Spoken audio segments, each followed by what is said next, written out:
आऊज़ुबिल्लाहि मिनश्शैतानिर्रजीम बिस्मिल्लाहिर्रहमानिर्रहीम। अस्सलामु अलैकुम वरहमतुल्लाहि वबरकातुहू। डियर स्टूडेंट्स, कैसे हैं आप? उम्मीद है खैरियत से होंगे। तो चलें शुरू करते हैं। आज हमारा lecture number 4 M2 physics second year का और चैप्टर नंबर 19 के हमने शॉर्ट क्वेश्चंस जो हैं उनको स्टार्ट किया हुआ है। तो चलें हम नेक्स्ट शॉर्ट क्वेश्चंस जो हैं उनको कंटिन्यू करते हैं और आप जो है अपनी बुक्स जो हैं उनको ओपन कर लें। तो मैं स्टेटमेंट पढ़ता जाऊंगा, उसके साथ साथ आप स्टेटमेंट जो है उसको फॉलो करते जाएं। तो लास्ट टाइम जो है वो हमने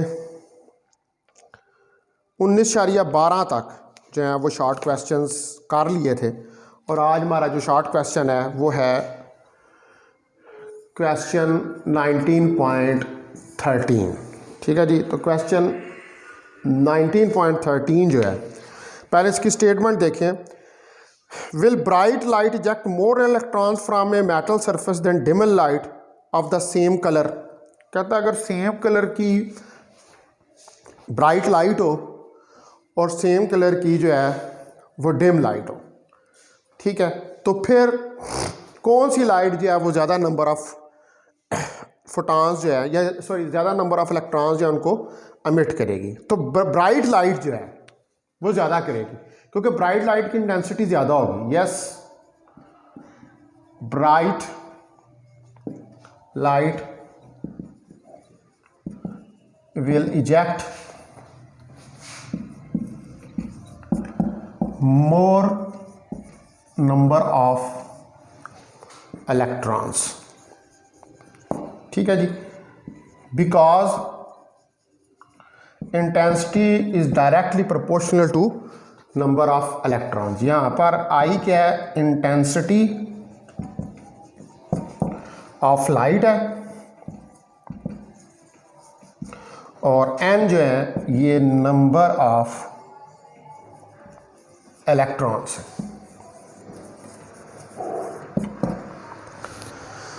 तो जितनी ज़्यादा लाइट ब्राइट होगी उतने ज़्यादा नंबर ऑफ इलेक्ट्रॉन्स जो हैं वो एमिट होंगे। ठीक है। तो हमारे पास according to photoelectric effect, according to photo electric effect, photo electric effect जो है इसके मुताबिक जो नंबर ऑफ फोटो इलेक्ट्रॉन्स हैं ये डायरेक्टली प्रोपोर्शनल होते हैं नंबर ऑफ इंसिडेंट फोटॉन्स के। ठीक है। नंबर ऑफ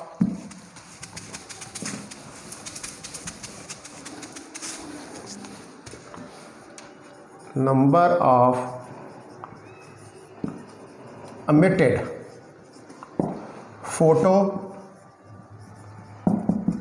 electrons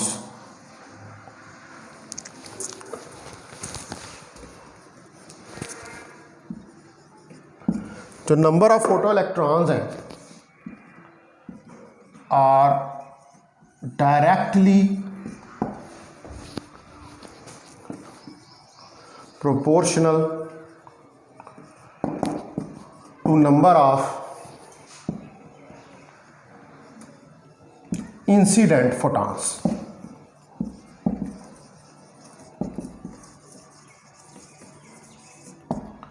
यानी कि इसका मतलब है कि जो नंबर ऑफ फोटो इलेक्ट्रॉन्स हैं वो डायरेक्टली प्रोपोर्शनल है नंबर ऑफ फोटॉन्स के। जितने ज़्यादा photo electrons number of photons को इंसिडेंट करेंगे उतने ज़्यादा फोटो इलेक्ट्रॉन्स जो हैं वो एमिट होंगे। यानी कि number of photons is directly proportional to number of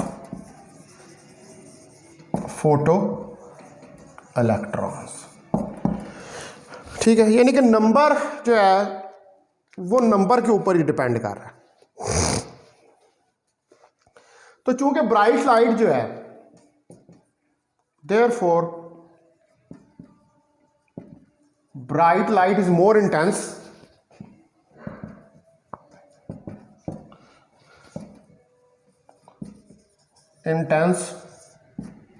क्योंकि ब्राइट लाइट जो है वो ज़्यादा इंटेंस है, that is having greater number, जितनी इंटेंस होगी उतने ज़्यादा नंबर ऑफ फोटॉन्स उसमें ज़्यादा होंगे, that is having greater number of photons. उसके अंदर हमारे पास ग्रेटर नंबर, यानी कि जितनी ज़्यादा इंटेंस होगी उतने ज़्यादा उसके अंदर ग्रेटर नंबर ऑफ फोटॉन्स होंगे, यानी कि जो इंटेंस लाइट है उसके पास ज़्यादा नंबर ऑफ फोटॉन्स होते हैं, तो वो ज़्यादा नंबर ऑफ फोटॉन्स क्या करेंगे, वो फिर इजेक्ट करेंगे मोर इलेक्ट्रॉन्स को, will eject more electrons from the metal surface. तो वो क्या करेंगे, वो ज़्यादा इलेक्ट्रॉन्स जो हैं उनको मेटल सरफेस के अंदर से इजेक्ट करेंगे, ठीक है।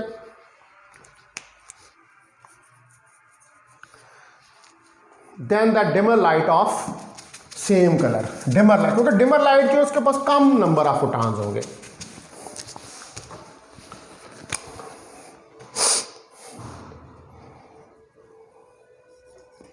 Then the dimmer light of same color, ठीक है जी। जो डिमर लाइट होगी सेम कलर की, क्योंकि डिमर लाइट जो है उसकी इंटेंसिटी कम होती है, और वो लाइट जिसकी इंटेंसिटी कम होती है इट कंटेन्स फ्यूअर नंबर, यानी कि लेस नंबर ऑफ फोटॉन्स। तो लेस नंबर ऑफ फोटॉन्स जो है वो लेस नंबर ऑफ इलेक्ट्रॉन्स को इजेक्ट करेंगे, और ग्रेटर नंबर ऑफ फोटॉन्स जो है जितनी इंटेंसिटी ज़्यादा होगी उतनी ज़्यादा लाइट जो है वो ज़्यादा नंबर ऑफ फोटॉन्स जो है उनको कंटेन करेगी। तो लिहाजा नंबर ऑफ इजेक्टेड इलेक्ट्रॉन जो हैं वो डायरेक्टली प्रोपोर्शनल है किसके, नंबर ऑफ फोटॉन्स के, और नंबर ऑफ फोटॉन्स क्या है, बेसिकली नंबर ऑफ फोटॉन्स जो हैं वो इंटेंसिटी।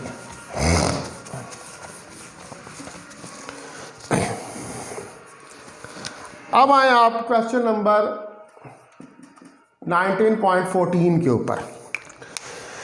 क्वेश्चन 19.14 कहता है will higher frequency light eject greater number of electron than lower frequency light. तो जो फ्रिक्वेंसी ऑफ लाइट है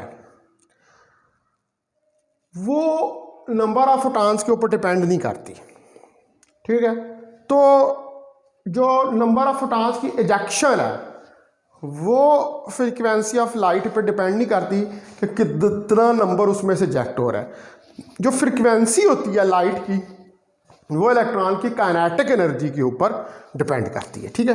तो no higher frequency will not eject greater number of photons, sorry electrons. तो जो फ्रिक्वेंसी है higher frequency की light है वो नहीं करेगी then lower frequency, because frequency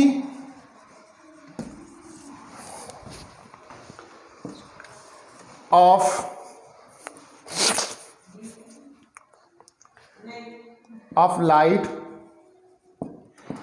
depend upon the kinetic energy of emitted electrons, ठीक है जी, कि F डायरेक्टली प्रोपोर्शनल था काइनेटिक एनर्जी के। F does not depend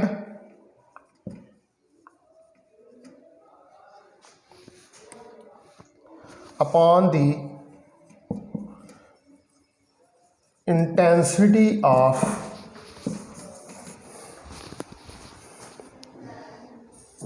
emitted electrons. तो फ्रिक्वेंसी का ताल्लुक इंटेंसिटी के साथ नहीं है, फ्रिक्वेंसी का जो ताल्लुक है वो काइनेटिक एनर्जी के साथ है। इसलिए हायर एनर्जी की हायर फ्रिक्वेंसी या लोअर फ्रिक्वेंसी है जो वो ग्रेटर नंबर ऑफ इलेक्ट्रॉन्स को नहीं इजेक्ट करेगी, क्योंकि फ्रिक्वेंसी जो है वो काइनेटिक एनर्जी पर डिपेंड। अगर फ्रिक्वेंसी होगी तो जो इलेक्ट्रॉन्स इमिट हो रहे होंगे वो ज़्यादा काइनेटिक एनर्जी के साथ इमिट होंगे, लेकिन उसका ताल्लुक इंटेंसिटी के साथ नहीं है। इंटेंसिटी क्या है? नंबर, जो इलेक्ट्रॉन का नंबर है, जो इलेक्ट्रॉन इजेक्ट हो रहे हैं मेटल सरफेस से, उसका ताल्लुक जो है वो फ्रीक्वेंसी के साथ नहीं है। ठीक है जी।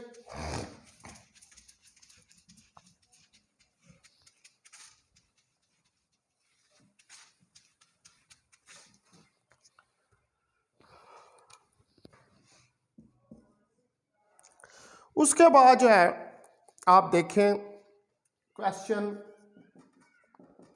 19.15, क्वेश्चन 19.15 के when light shines on the surface is momentum transfer to the metal surface. Obviously जब लाइट जो है वो किसी मेटल सरफेस पे फॉल करती है तो लाइट क्या है? Light consist of photons. तो फोटॉन्स जो होते हैं दे पोजेस मोमेंटम, और जब ये मेटल सरफेस पे फॉल होते हैं तो ये अपना मोमेंटम जो है उस मेटल सरफेस को ट्रांसफर करते हैं। Yes, when light shines on the metal surface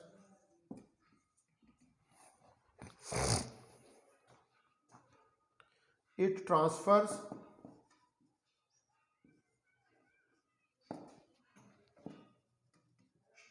momentum and energy।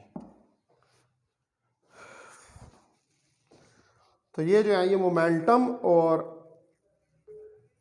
Energy जो है उसको ट्रांसफर करती है लाइट जब वो मेटल सरफेस के ऊपर फॉल करती है, क्योंकि फोटॉन जो होते हैं, सिंस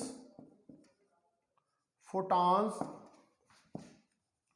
बिहेव एज पार्टिकल्स, क्योंकि फोटॉन जो है वो फोटो इलेक्ट्रिक इफेक्ट के केस में एज ए पार्टिकल बिहेव कर रहे होते हैं। तो जब ये इंसिडेंट होते हैं मेटल सरफेस के ऊपर, so when they are incident on the metal surface, they transfer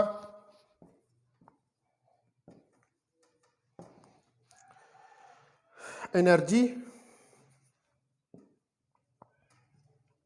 and momentum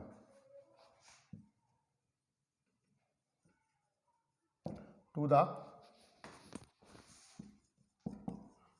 metal surface.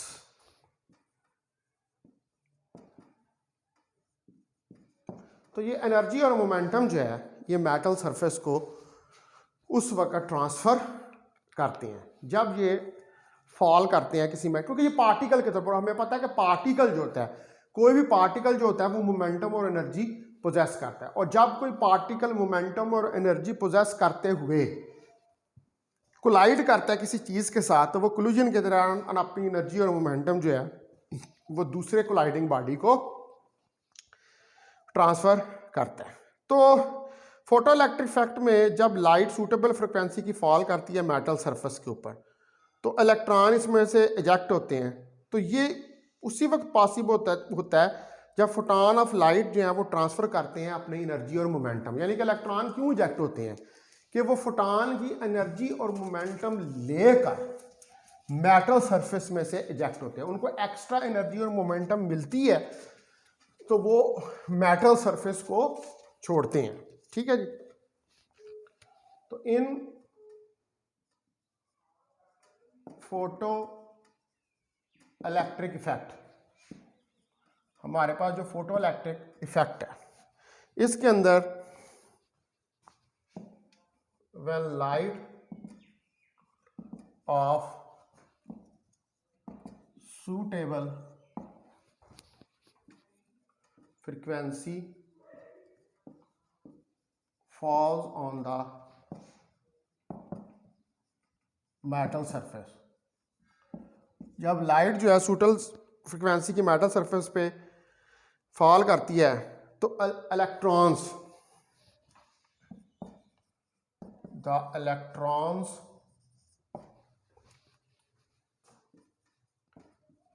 Are ejected from it. तो इनमें से इलेक्ट्रॉन्स जो हैं वो इजेक्ट होते हैं, वो निकलते हैं। क्यों अब इलेक्ट्रॉन्स निकलते हैं, क्यों इजेक्ट होते हैं? क्योंकि ये उसी वक्त पॉसिबल है, it is only possible when photons give their energy and momentum to the electrons in the metal surface।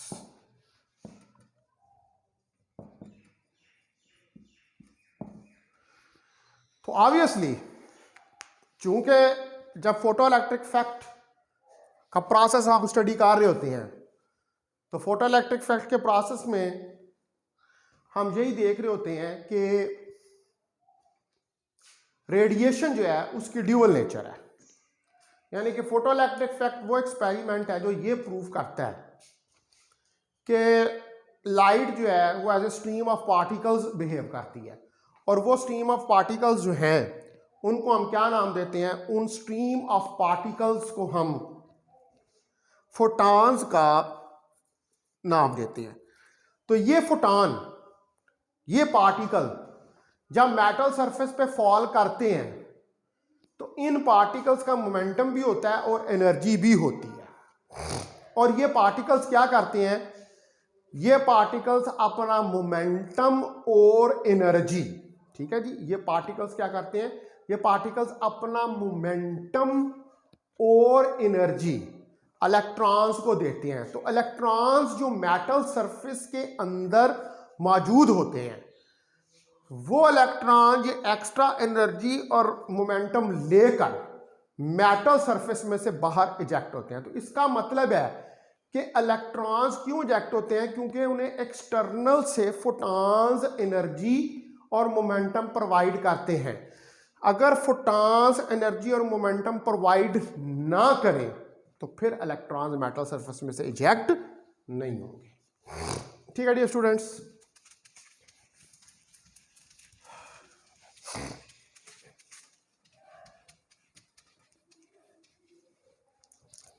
उसके बाद आप देखें question 19.16, Why red light be used in a photographic dark room when developing the films but a blue light or white light cannot? कहता है ये जो photographic films develop नहीं करते आप रूम्स के अंदर, तो वहाँ पर आपने देखा होगा जहाँ पर वो बंदा बैठ के डेवलप कर रहा होता है तो उधर सुर्ख रंग की लाइट जल रही होती है, ठीक है।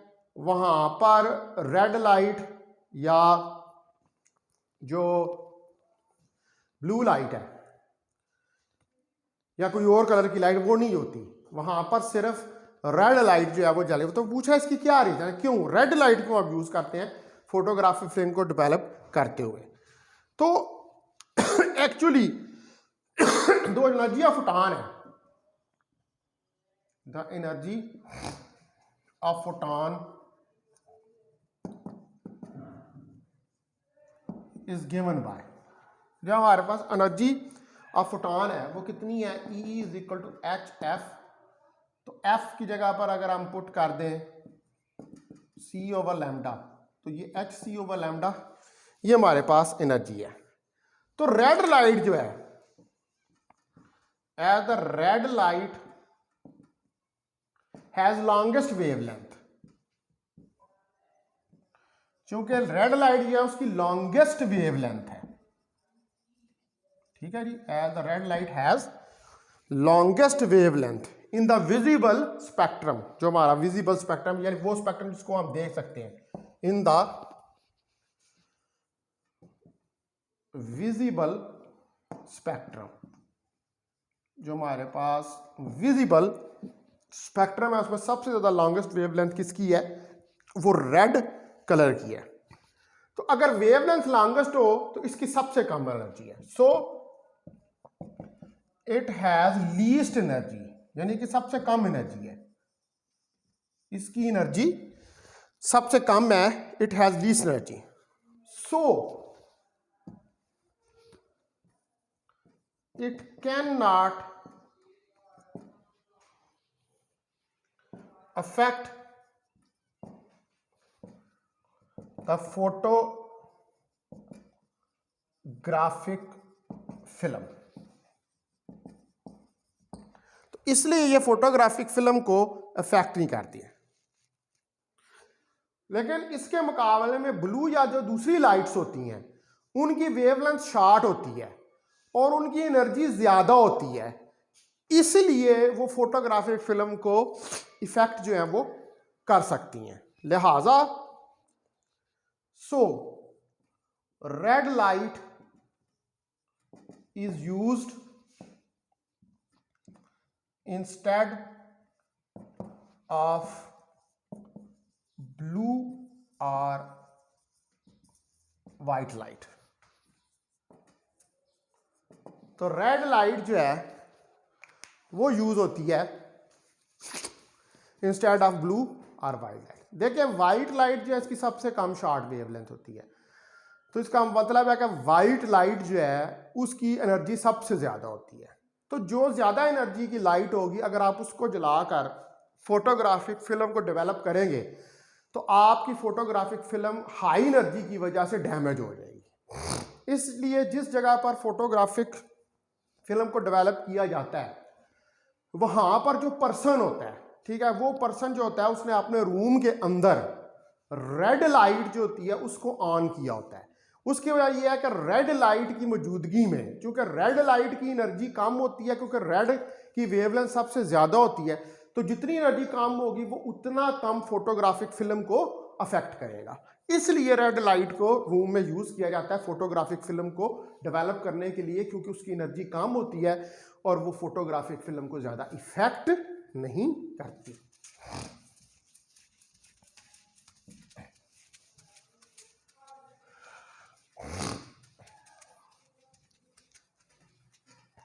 ठीक है डियर स्टूडेंट्स, तो अब आए क्वेश्चन नंबर 19.17 के ऊपर।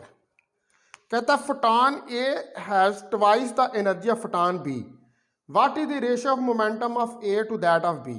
कहते हैं एक फोटॉन है उसकी एनर्जी, फोटॉन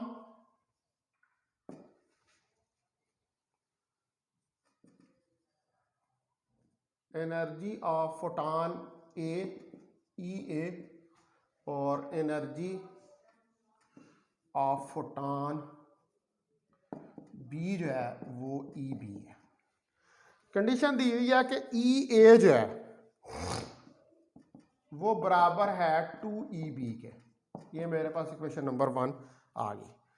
अब कहता है रेशो फाइंड करो मोमेंटम्स की, PA टू PB, ये रेशो फाइंड करो। तो हमें पता है कि जो एनर्जी होती है वो PC के बराबर होती है, P मोमेंटम है और C वेलोसिटी ऑफ लाइट है, तो EA हमारे पास बराबर होगा PAC के और EB हमारे पास बराबर होगा PBC के।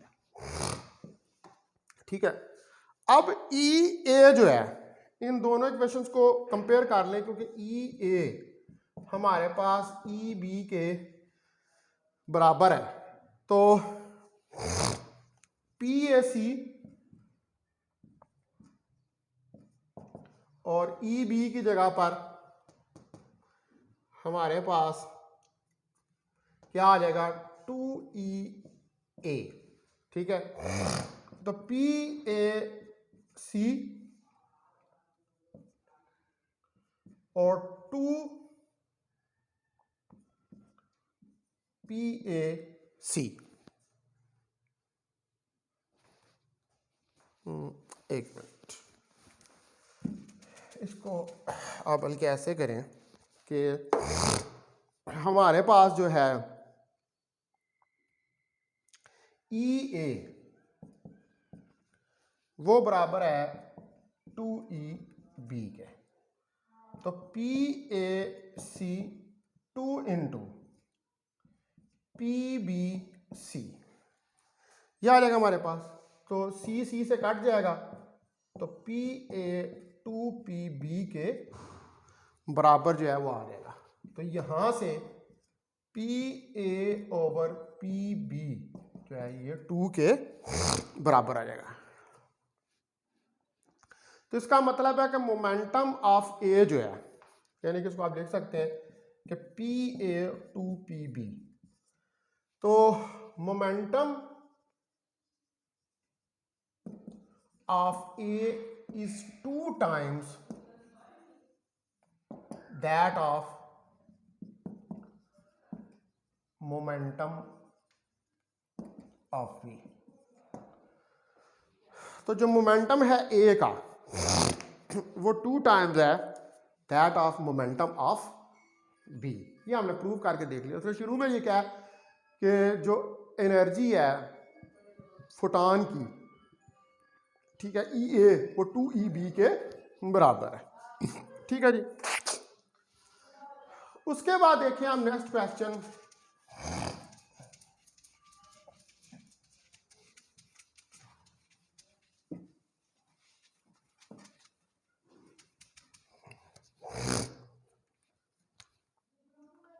Question 19.18, why we don't observe a Compton effect with visible light. हम कॉम्पटन इफेक्ट को विजिबल लाइट से ऑब्जर्व क्यों नहीं कर सकते? आपने ये पढ़ा है कि हम जब कॉम्पटन इफेक्ट करते हैं तो कॉम्पटन इफेक्ट के अंदर हम एक्स रेज को यूज़ करते हैं, लेकिन जो फोटो इलेक्ट्रिक इफेक्ट है उस फोटो इलेक्ट्रिक इफेक्ट के अंदर हम जो है वो विजिबल लाइट को यूज़ करते हैं। तो वह कहता है कि क्यों यहाँ पर आप विजिबल लाइट को यूज़ क्यों नहीं कर लेते हैं। तो देखें, हम कॉम्पटन इफेक्ट जो है उसको विजिबल लाइट से ऑब्जर्व नहीं कर सकते क्योंकि जो फोटॉन होता है विजिबल लाइट का उसकी बहुत कम एनर्जी होती है और ये इजीली ऑब्जर्व हो जाता है इलेक्ट्रॉन से किसी एटम के, हेंस उस केस में कोई स्कैटरिंग टेक प्लेस नहीं करती।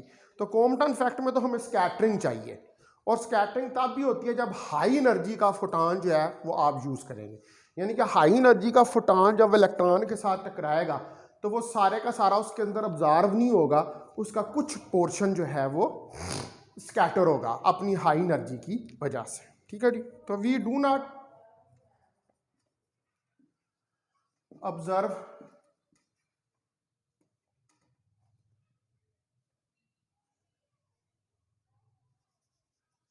Compton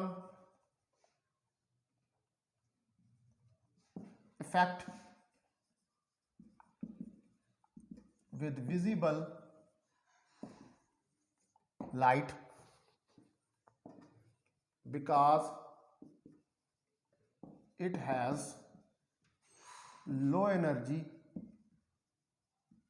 and it will absorbed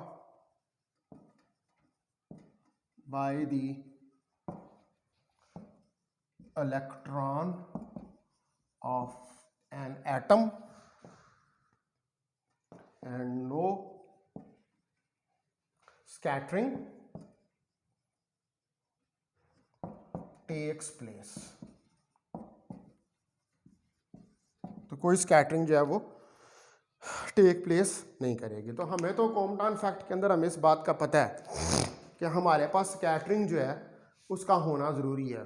तो आप देखें कि जब एक फोटॉन विजिबल लाइट का किसी इलेक्ट्रॉन के ऊपर फॉल करेगा तो इलेक्ट्रॉन जो है उस विजिबल लाइट के फोटॉन को मुकम्मल तौर पे अपने अंदर ऑब्जर्व कर लेगा और कोई एनर्जी बाकी नहीं बचेगी कि जिससे वो फोटॉन स्कैटर हो सके।